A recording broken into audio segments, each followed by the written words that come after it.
Alors, je lis dans le livre de Matthieu, au chapitre 25, les versets 31 à 46.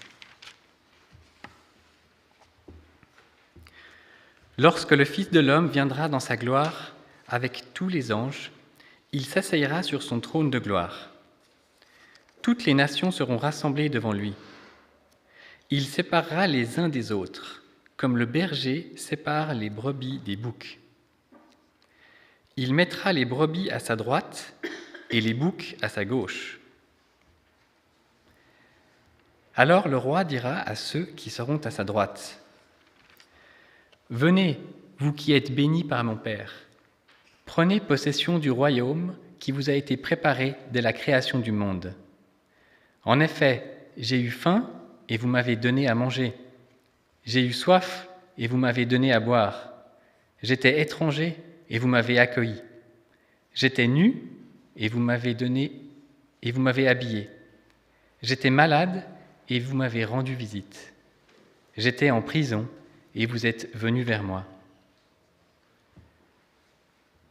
Les justes lui répondront, « Seigneur, quand t'avons-nous vu affamé et t'avons-nous donné à manger, ou vu assoiffé et t'avons-nous donné à boire?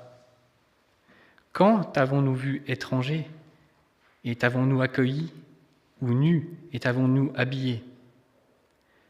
Quand t'avons-nous vu malade ou en prison et sommes-nous allés vers toi? »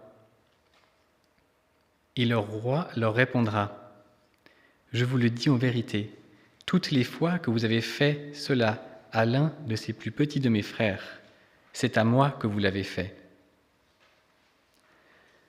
Ensuite, il dira à ceux qui seront à sa gauche, « Éloignez-vous de moi, maudits, allez dans le feu éternel qui a été préparé pour le diable et pour ses anges.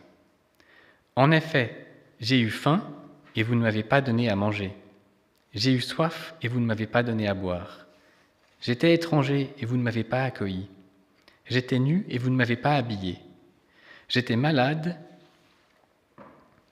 et en prison et vous ne m'avez pas rendu visite. » Ils répondront aussi, « Seigneur, quand avons-nous vu affamé ou assoiffé, ou étranger, ou nu, ou malade, ou en prison, et ne t'avons-nous pas servi ?»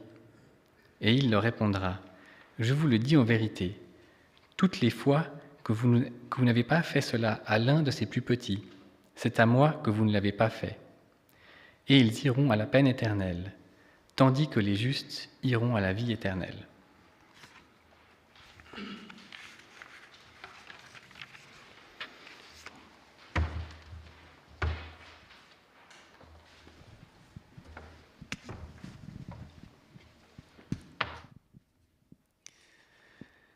Alors, c'est vrai que quand j'ai commencé à lire la Bible, j'ai commencé par la Genèse et par le livre de Matthieu, et je suis assez rapidement tombé sur ce texte. Et c'est un texte qui m'a tout de suite marqué, et je me suis dit, mais la Bible, c'est un livre d'action, en fait. Il faut s'occuper des gens qui sont malades, il faut nourrir les gens qui ont faim, il faut habiller les gens qui en ont besoin. Et il y a plein d'autres versets dans la Bible aussi, dans le livre de Matthieu, par exemple à la fin du Sermon sur la montagne, où Jésus conclut, il dit « Ceux qui construisent leur maison sur le roc, c'est ceux qui écoutent mes paroles et qui les mettent en pratique. » À un moment donné, les disciples viennent dire à Jésus, « il y a ton frère et ta sœur qui sont là, enfin il y a ta famille qui est là. » Et Jésus leur répond, « Mais mes frères, mes sœurs, c'est ceux qui écoutent mes paroles et qui les mettent en pratique. » Et on trouve beaucoup d'endroits dans la Bible où il y a cet appel à l'action qui revient. Et c'est vrai que quand j'en discutais autour de moi, ça créait toujours une gêne, en fait, parce qu'on dit, oui, mais Pierre-Alain, en fait, il y a la grâce, ce qu'on fait, c'est important, mais en fait, on est vraiment sauvé par la grâce, on n'est pas sauvé par nos actes. Et moi, je me posais la question, mais pourquoi est-ce qu'on passe autant de temps assis à vouloir discuter de doctrine, à vouloir résoudre des problèmes théologiques, alors qu'il y a ces textes qui sont là? Et pourquoi est-ce qu'on passe autant de temps à vouloir vivre quelque chose de spirituel alors qu'il y a cet appel à l'action qui est là et en même temps, c'est un texte qui est assez difficile et qui pose des questions difficiles. Et on a peut-être la tentation de passer notre chemin. Parce que l'appel à l'action, c'est quelque chose qui interpelle et qui peut déranger. Et en plus, quand il est doublé avec cette notion de jugement, ben, ça peut être un des textes où on dit, bah, tiens, voilà, passons. Et puis ça pose tout plein de questions théologiques qui sont assez compliquées. Alors, et je trouve que c'est souvent aussi paradoxal parce que quand on cherche à comprendre, bah, finalement, c'est quoi le christianisme, c'est quoi ce qu'on est appelé à faire, souvent on nous dit, mais oui, l'évangile, c'est très simple. Et une fois qu'on est passé ce premier constat de c'est très simple, on rentre dans ces trucs, oui, alors c'est la grâce, mais les actes ne comptent pas, mais il faut quand même bien se comporter parce que c'est important. Et, oui, le royaume est déjà là, mais on est encore pécheurs, et on est déjà sauvés, mais et on est toujours un peu dans des discours qui sont un peu flous, un peu, je trouve. Hein. Alors, aujourd'hui, je vous propose d'essayer de trouver un peu de simplicité. Alors, j'ai dessiné un schéma, là, parce que parfois, en fait, pour sortir de l'église, comme je marche, je prends le petit chemin, en fait, qui est là-bas derrière, en fait, puis on se trouve derrière le golf, au milieu des maisons, il n'y a pas de voiture, c'est assez agréable. Mais ce petit chemin, faut le trouver. Hein. Donc, là, vous voyez, j'ai dessiné grossièrement le parking. Là, c'est la chapelle, ce gros rectangle, avec la petite maison attenante. Après, il y a le nouveau bâtiment qui sont construits. Les petites barres, c'est un garage à vélo. Et puis, si vous suivez la ligne rouge, que vous suivez ce chemin, bah, vous arrivez sur la petite route qui est derrière, qui est très jolie. Si vous avez envie de marcher derrière l'église, Et vous voyez, ce schéma, les rectangles, ils ne sont pas à l'échelle. Hein. Même la chapelle, elle n'a pas la bonne forme. Les petits traits sur le garage à vélo, bah, il n'y a sûrement pas le bon nombre de petits traits. J'ai même pas dessiné le chemin, mais ça remplit son but. Si je veux vous indiquer où est le chemin, ben, vous suivez la ligne rouge, gauche, droite, et on y arrive. Alors j'ai lu ce texte et j'ai essayé de faire la même chose. Et je suis arrivé avec cette équation. Parce que j'ai lu ce texte et je me suis dit, ben, finalement, ce texte, de quoi il nous parle ? Il nous parle de brebis et de boucs. Donc, il nous dit, ben, on a des animaux, et puis on va les séparer selon leur nature. Les animaux qui sont des boucs, on les met à gauche, du point de vue de Jésus, et les brebis, on les met à droite. Donc ça, c'est le petit N. C'est la nature, notre nature. Est-ce qu'on est bouc ou brebis ? Et puis ensuite, Jésus dit, bah, en fait, ces boucs et ces brebis, ils passent à l'action, ils font des choses. Est-ce qu'ils nourrissent ? Est-ce qu'ils habillent ? Est-ce qu'ils accueillent ? Est-ce qu'ils visitent ? Donc ça, c'est le petit A de action. Et puis, ces deux choses-là, ça mène au salut ou pas. Donc je me suis dit, voilà, ça c'est assez simple en fait. Hein, si on essaie de simplifier, ben voilà, on peut arriver avec cette petite équation-là. Et puis après, je me suis dit, il y a quand même autre chose. Là, on arrive en fait vers la fin du livre de Matthieu, et puis Jésus nous donne 3 paraboles. Il y a la parabole des 10 jeunes filles, il y a la parabole des sacs d'argent, et après il y a cette parabole ici. Et c'est vrai qu'à première vue, ça peut être des paraboles qui sont bien différentes, mais ces 3 paraboles, en fait, Jésus prépare ses disciples à son départ. Là, on vient de célébrer l'Ascension, jeudi passé. J'aurais pu d'ailleurs marquer l'Ascension. Mais Jésus nous dit, ben, je vais partir et je vais revenir, mais vous ne savez pas quand. Et c'est pour ça qu'il y a ces 3 petits traits, ça peut être ces 3 petits points. Ça pourrait être, il pourrait revenir maintenant, il pourrait revenir dans un millénaire, on ne sait pas, il ne nous dit pas. Mais ce qu'il nous dit, c'est que quand il va revenir, il y aura un jugement. Il y aura la séparation des boucs et des brebis. Et dans les autres paraboles, la parabole des 10 jeunes filles, ben, c'est pareil, quand il revient, ben, il y a les 5 jeunes filles qui ont préparé l'huile et les 5 jeunes filles qui n'ont pas pris d'huile avec elles. Et il y a une séparation. Et puis c'est pareil, il y a aussi cette notion, ces jeunes filles, elles attendent le marié et on ne sait pas quand il vient. Il est retardé, on n'a pas l'horaire. Et dans la parabole des sacs d'argent, de nouveau, il y a toujours ce même concept. Il y a ce maître qui donne des sacs d'argent à ses serviteurs et il part pour un long voyage. Un long voyage, c'est incertain, on ne sait pas combien de temps ça va prendre, on ne sait pas quand il revient. Donc, ce qu'il faut bien comprendre, c'est qu'il y a cet horizon-temps qui est là avec ce jugement à la fin. Et parce que des fois, on est tenté de lire ces textes, et puis si on n'a pas ce cadre-là, on ne va pas le comprendre. Et je le mets explicitement parce que si, par exemple, dans notre foi actuelle, on reconnaît l'existence d'un Dieu comme une puissance qui est là, mais sans plus, on ne va pas comprendre ces textes, parce que pour comprendre ces textes, il faut passer par l'ascension. Donc il faut passer par les étapes de ce Dieu qui est le Dieu des Israélites, qui s'incarne, qui nous réconcilie avec Dieu par son sacrifice, et qui part pour revenir. Donc on est vraiment dans ce contexte-là. Et si ce contexte-là, on ne le pose pas à la base, du coup, ce texte, cette parabole, on ne va pas la comprendre.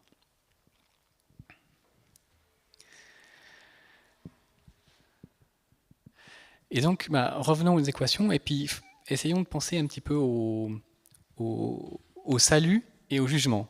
Je commence par la fin.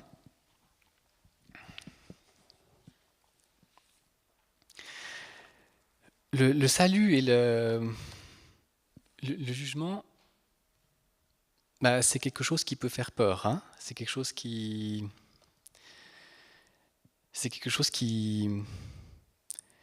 nous préoccupe. Et parfois, on est tenté de dire, oui, mais tous ces trucs-là, c'est l'Ancien Testament, c'est le Dieu qui est dur, mais Jésus, voilà, il est venu, et puis il a réconcilié, et puis il a eu des paroles plus douces. Mais en fait, ce n'est pas tellement le cas, en fait, parce que dans les évangiles, on trouve beaucoup de paroles qui se finissent par « il y aura des pleurs et des grincements de dents ». On trouve beaucoup de paraboles où ça se termine pas bien.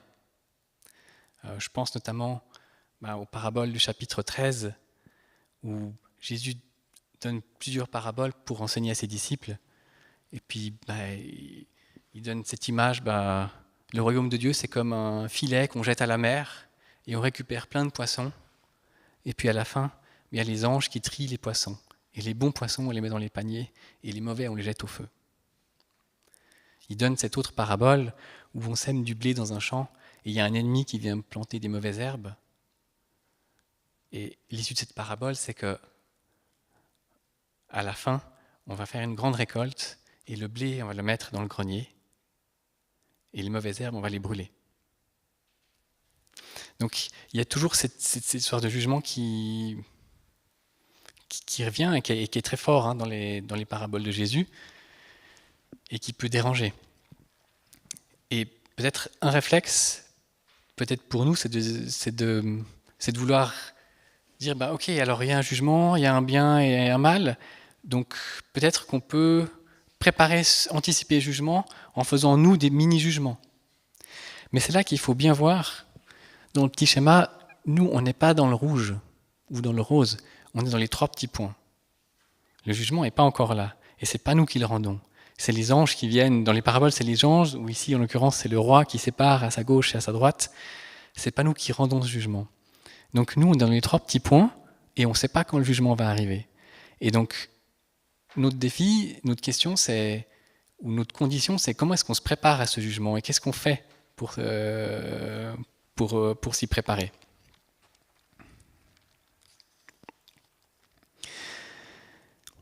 Peut-être encore une réflexion sur ce jugement.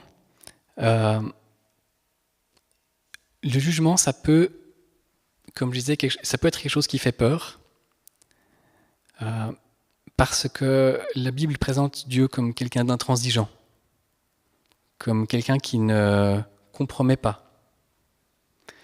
Si vous faites du jardinage, c'est un peu comme si vous avez un jardin et vous n'allez pas vouloir que les mauvaises herbes ou que les ronces envahissent les plants de tomates, ou vous n'allez pas vouloir que les limaces mangent vos salades, et vous allez faire ce qu'il faut pour qu'elles partent. Et cette intransigeance, c'est à la fois quelque chose qui fait peur quand on se place dans la position de « ben oui, on va venir vers moi me demander des comptes », mais en même temps, c'est aussi quelque chose dont on peut se réjouir. Parce que s'il y a cette intransigeance, c'est qu'à la fin, il y a un jardin qui est magnifique. Et si on avait moyen d'intégrer ce jardin, qui sera magnifique, si on avait moyen de faire partie de ce plan, et bien du coup, c'est une bonne nouvelle. Donc voilà, c'est ce jugement qui est là avec le S. Et maintenant, on va passer à la suite, les actions. Donc comme je disais, on peut se mettre dans cette position, ben voilà, comment je me prépare au jugement. Et puis là, je viens de lire le texte dans Matthieu 25, et on voit qu'il y a plein d'actions à faire. Hein. C'est est-ce qu'on nourrit, est-ce qu'on habille, est-ce qu'on accueille, est-ce qu'on visite. On peut dire, ben voilà, on va commencer à faire, on va commencer à se mettre en marche, puis on va commencer à faire des choses, parce que c'est ce à quoi on est appelé.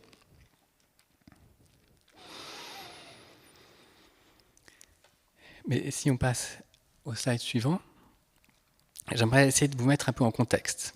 Alors là, j'ai pris... bon, en fait, c'est une chèvre, c'est pas un bouc, mais ça marche quand même. Imaginons que Jésus soit là et qu'il sépare la chapelle en deux. Alors, je vois que vous avez été bien inspirés, il y a plus de brebis que de boucs. Donc, imaginons qu'il sépare la chapelle en deux et que du coup, les boucs qui sont là, encore une fois, remettez-vous dans le contexte. Hein. On ne sait pas quand il revient. Il peut revenir maintenant. Et vous devez vous préparer. Vous devez commencer à faire, à aligner les bonnes actions. Mais vous avez un énorme problème. Je ne sais pas si vous voyez lequel c'est. Ou je ne sais pas si les brebis qui sont là voient quel est le problème des boucs qui sont là. Le problème que vous avez, c'est que vous pouvez faire toutes les bonnes actions que vous voulez. Vous êtes toujours des boucs. Et ça paraît bête, hein, mais du coup, la question suivante, c'est comment on fait pour devenir une brebis ?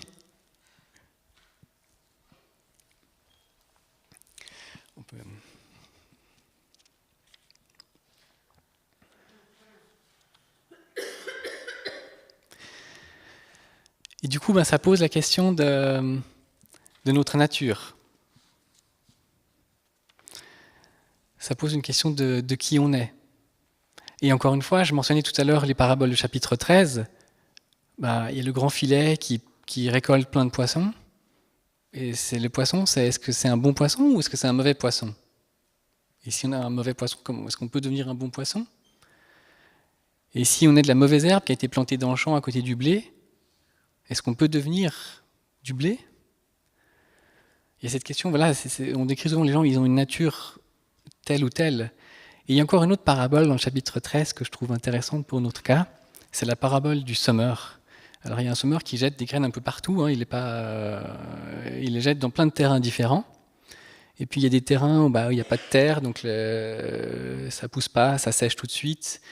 Il y a d'autres terrains où il y a les corbeaux qui viennent manger, il y a d'autres terrains où il y a déjà d'autres mauvaises herbes qui prennent toute la place.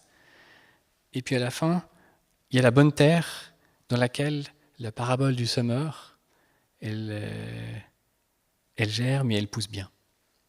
Et ça nous pose la question, de quelle nature est-ce que je suis ? Quel type de terrain est-ce que je suis ? Et si je ne suis pas un terrain dans lequel les paroles de Dieu, elles germent, comment est-ce qu'on peut changer de nature ? Et je continue dans l'image du jardinage, mais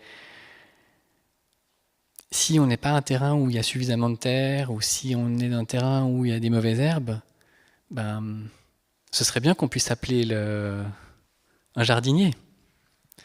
Et puis si ce jardinier, c'est le créateur, le maître de l'univers, qui a tout créé, qui a créé les plantes, qui avait prévu son jardin comme il le voulait, si on pouvait l'inviter pour travailler ce jardin et le remettre en état, peut-être qu'on pourrait changer de nature. Et cette idée-là que Dieu va nous transformer, elle revient aussi à d'autres endroits. Je pense notamment au récit où il y a l'homme riche qui vient voir Jésus et puis qui dit « Ah ouais, moi j'ai tout fait, qu'est-ce que je peux faire d'autre ?» Puis Jésus lui dit, va vendre tout ce que tu as et suis-moi. Et après, Jésus partage une réflexion à ses disciples et il dit, ce serait plus facile pour un homme riche Il dit, ce serait plus facile à un chameau de passer par le trou d'un aiguille que d'un homme riche se convertisse et me suive. En fait, il fait ce parallèle-là. Et là, à nouveau, on se retrouve vers quelque chose qui est impossible. Comment est-ce qu'un chameau peut passer par le trou d'une aiguille? Et Jésus leur dit, pour l'homme, c'est impossible, mais pour Dieu, tout est possible. Et donc, on se retrouve là avec cette petite équation où les actes ne suffisent pas. Il faut aussi changer de nature. Et changer de nature, ce n'est pas quelque chose qu'on peut faire nous-mêmes. On doit faire appel à plus que nous.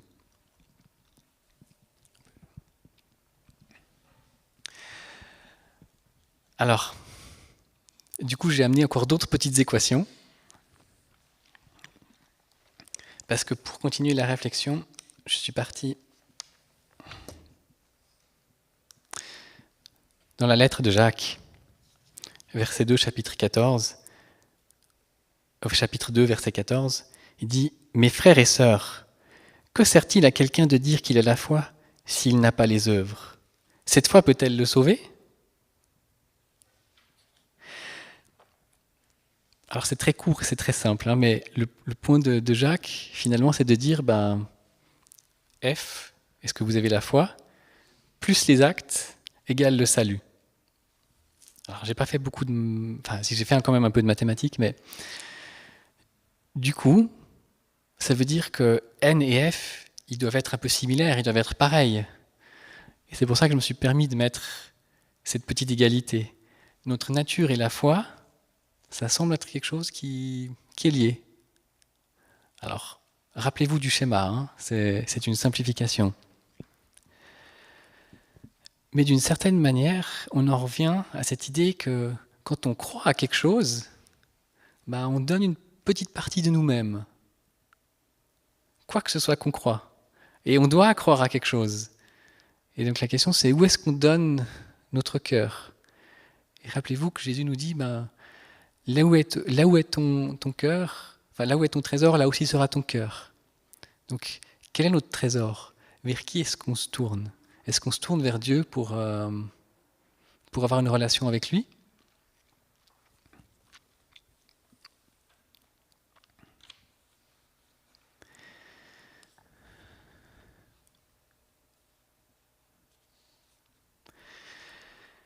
Et c'est là que ma conclusion, c'est qu'il faut se tourner vers Jésus et il faut chercher avoir une relation avec lui. Et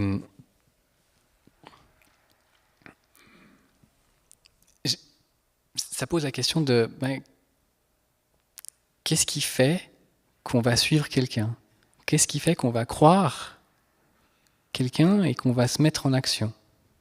J'avais encore une autre petite mise en contexte. Je me disais, admettons que je vous dise que dans 5 minutes, il y a une météorite qui va tomber sur la chapelle. Mais que c'est très simple. Si on sort et qu'on va tous sur le parking, on sera sauvés. Est-ce que vous allez me faire confiance et est-ce que vous allez aller sur le parking? Probablement pas. Mais pourquoi? Et qu'est-ce qu'il vous faudrait pour me faire confiance? Est-ce que si je vous disais que j'étais un expert en météorites et que j'ai fait plein d'études là-dessus, est-ce que vous me feriez confiance? Peut-être qu'on m'écouterait pas beaucoup plus qu'on écoute les experts du GIEC qui annoncent le réchauffement climatique. C'est difficile d'écouter un expert. C'est difficile de recevoir juste une information. Et on se rend compte aujourd'hui, notamment avec les réseaux sociaux, que quand on a quelqu'un qu'on connaît, quelqu'un à qui on fait confiance, qui nous partage quelque chose, on va y apporter beaucoup plus de crédit. Et donc, si c'est quelqu'un qu'on connaît, si c'est quelqu'un avec qui on a une relation, du coup, on va accorder beaucoup plus d'importance à ce qu'il dit. Mais après, il faut encore écouter. Et il faut encore passer à l'action. Et il y a peut-être des gens admettons que ce que je dis est vrai, il y a peut-être des gens qui vont m'écouter et qui vont aller sur le parking. Il y a peut-être des gens qui vont simplement pas m'écouter et rester assis. Il y en a peut-être d'autres qui vont écouter ce que eux veulent entendre. Et puis ils vont se dire ah ben tiens, en fait, ces tableaux-là d'une valeur inestimable, sûrement que Dieu voudrait qu'on les sauve.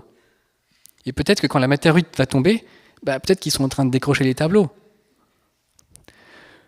Ou peut-être qu'il y en a d'autres qui seront vers les interrupteurs là-bas, parce qu'on a quand même des spots de 300 watts chacun, et sûrement que Dieu veut qu'on économise l'électricité. Donc il faut faire attention à ne pas se mettre d'autres idées et à ne pas se mettre d'autres missions en tête. Mais dire le parking est là-bas. Et il y a peut-être qui vont sortir en râlant. C'est n'importe quoi, c'est un scandale. Mais en râlant, ils vont quand même écouter, ils vont quand même croire, ils vont quand même sortir. Et c'est ça qui est important. C'est pas le... Il y en a peut-être d'autres qui vont dire « Ah, Pierre-Alain, je te crois », mais qui vont rester assis. Donc, on a tous ces cas de figure-là. Et je pense que pour écouter, pour vraiment changer de nature et mettre en pratique, je pense qu'on est invité à avoir une relation avec Jésus. On est invité à se connaître qui il est, à lire la Bible, à dialoguer avec lui par la prière, à venir à l'église pour le louer. On est invité à faire tout ça.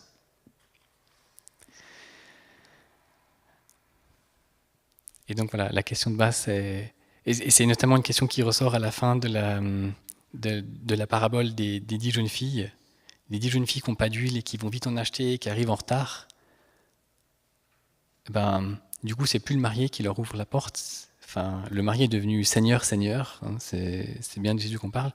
Et il ouvre la porte et il dit je ne vous connais pas. Et c'est absurde, c'est totalement absurde, parce que c'est quelque chose qui serait... c'est une information c'est un problème qu'on pourrait très facilement résoudre. Je veux dire, chérie, est-ce que tu connais ces dames? Je veux dire, et quand il y a quelque chose d'absurde dans les paraboles, c'est que souvent Jésus veut faire un point. Et le point ici, c'est est-ce qu'on se connaît? Est-ce qu'on a une relation? Et donc c'est ma conclusion. Et j'avais encore un petit bonus qui vient en préparant cette prédication. J'ai beaucoup pensé au texte de Caïn et Abel dans la Genèse, où c'est le premier meurtre dans la Bible. Et Caïn est jaloux de son frère Abel qui a fait une offrande que Dieu voit sous un meilleur œil que la sienne. Et il décide, viens Abel, on va se promener, et il le tue.